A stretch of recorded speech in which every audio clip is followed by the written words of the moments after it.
தானே. அப்படி இருக்கும் போது அங்கே சென்று நீ ஏனடா அப்ப கட்டப்பட்டா என் அருமை பேரனே. ஐயோ நான் என்ன செய்தேன்.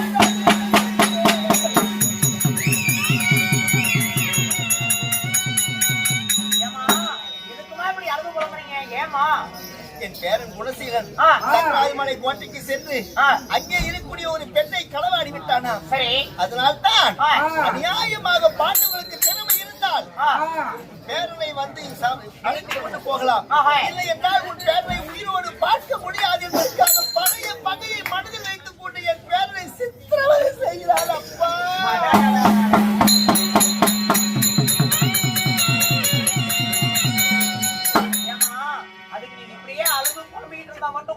வந்துருவாரா? காலமா உங்களுக்கு நல்லது கெட்டது தெரிஞ்சது தெரியாது உங்களுக்கு நல்ல புத்திமதி சொன்னது ஆறு. என் அருமை சாமி ஸ்ரீமந்த கண்ணன் மாயவன் உங்க அண்ணன். அந்த கண்ணன் அவரு தானே சொன்னாரு. ஆமா, இப்ப இதே பிரச்சனையை கொண்டு போய் இந்த மாதிரி போய் பிரச்சனை ஆயிடுச்சு உங்க அண்ணன்கிட்டயே சொல்லுங்க. அவர் பார்த்துக்கிட்டோம். ஐயா, என் குல தெய்வமே என் பெருமானி மாயவா, உன் தந்தையானவன் தண்ணீர் இல்லாது வீட் போல நான் தவியாது தவித்து தடுமாறி கொண்டிருக்கிறேன். ஐயா கோவிந்தா, ஸ்ரீமந்த நாராயணா, உன் தங்கையினுடைய ஆபத்து எங்கிருந்தாலும் வந்து காப்பாத்தப்பா. கண்ணா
நீங்கள் வந்த உடனே அப்பொழுதே எனக்கு கவலை பாதி விலகி போய்விட்டது என்று நான் கருதுகிறேன். ஐயா தெய்வமே, அம்மா அண்ணா தங்கா, அன்னொரு நாள் பாலாய் போன சண்டாளர் மானாத துயில் உடுத்து மானப்பக்கம் செய்ய வேண்டும் என்பதற்காக வேண்டி என்னை பிறந்த வேலையோடு பார்க்க வேண்டும் என்பதற்காக துச்சோதனை மானாத துயில் உரித்தான். அப்பொழுது உங்களை நினைக்கும் போது அக்கணமே ஓடி வந்து என் மானத்தை காப்பாற்றி என்னுடைய உயிரை காப்பாற்றினீர்கள். அதே போல இன்னும் வந்து காப்பாற்றிட்டீங்களே. உங்கள் திருவடிகளுக்கு உங்கள் தங்கை பாஞ்சாலி வணக்கம்.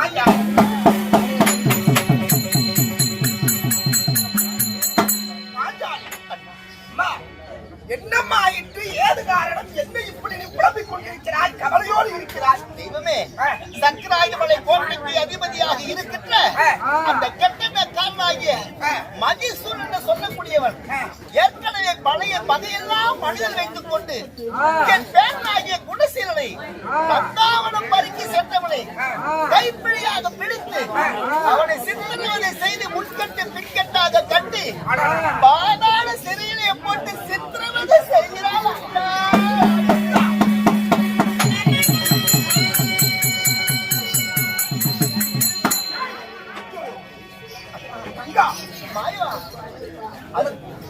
பேரனாகப்பட்டவனை எப்படியாவது காப்பாற்ற வேண்டும். தெரியுமே, ஏதாவது ஒரு அவதாரத்தை எடுத்து முன்னாடி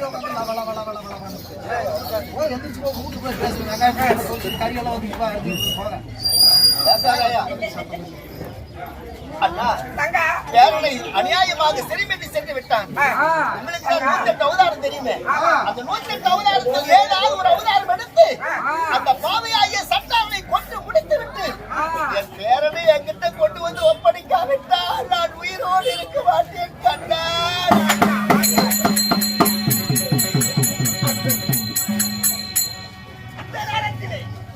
உனது பேரனுடைய உயிரை காப்பாற்ற வேண்டும் என்றால் என்னுடைய 108 அவதாரமும் என்னுடைய 108 அவதாரமும் உதவாதம்மா. ஐயோ, என்னாலையும் முடியாது. அதாவது பேரனுடைய உயிரை காப்பாற்றுவதற்கு என்னால் முடியாது. ஒரே ஒருவரால் தான் முடியும். அது முன்னால் மட்டுமே முடியும்.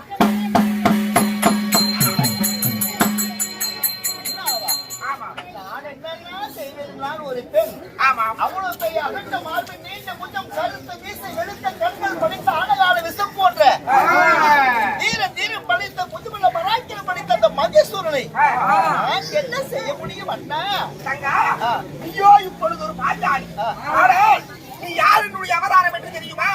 நீயோ உலகத்தின் அகிலாண்ட கோடி பிரமாண நாயகி ஆதி பராசக்தி ஆரியப்பாளினுடைய திருவுரு அவதாரம். அவளோ அவனுடைய ஒரு அவதாரம் தாண்டி நீயோ மாரியம்மாளாகவும் நீ மாரியம்மாளாக அவதாரம் எடுத்துக்கொண்டு சென்று காளியிடத்திலே இருக்கக்கூடிய உனது பேரனை உனது தங்கையாகப்பட்ட காளி. யார் காளி? உனது தங்கை.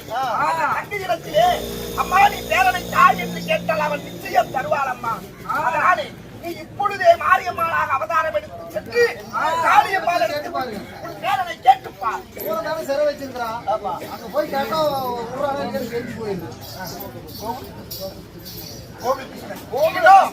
இந்த கோபாலகிருஷ்ணனுடைய நேரத்தை பாராட்டி கோபிகிருஷ்ணன் அவர்கள் அவருடைய சொத்தில இருந்து 50 பேர் வழங்கியிருக்கிறார். அவர்கள் எந்த முகம் போனாலும் தங்க முகமாக இருந்து அறையாத கல்வியும் கவனமாக கூட்டத்து 12 காலமாக நடுவுடன் வாழ வேண்டும் என்று சொல்லி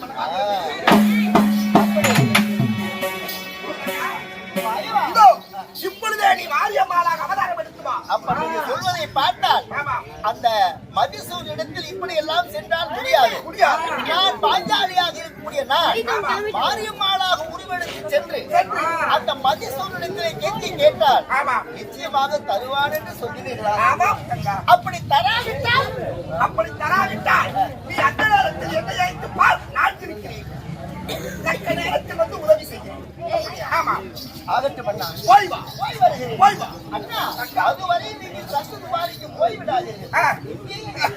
நான் இங்கேதான் அம்மா இருப்பேன். அழைத்த குரலுக்கு ஓடோடி வருவேன். நான் உன்னை விட்டு எங்கம்மா போக போகிறேன்?